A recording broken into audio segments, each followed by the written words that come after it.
الإسلام وتأسيس الدولة المغربية. دخول الإسلام دخل في 7 ميلادية، القرن السابع عفوا ميلادي، في سنة بالضبط 681 جاء عقبة بن نافع ومعه جيش من القيروان لنشر الإسلام، وصل حتى المحيط الأطلسي، من بعد جاموسة بن نصير، وكمل الفتح الإسلامي وساهم في فتح الأندلس كذلك. تبع معايا مزيان، دابا كندور باش ما تقنطوش.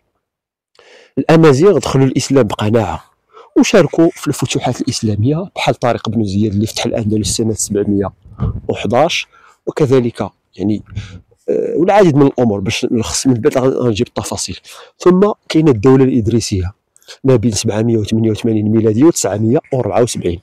هز التفطار ودون وعاود الفيديو ودون، راه هذا الشيء مهم وبالتالي جا وغتفهم. اول دوله مغربيه مستقله هي الدوله الادريسيه، يعني كنهضروا على الدوله الادريسيه دابا، اول دوله مغربيه مستقله عن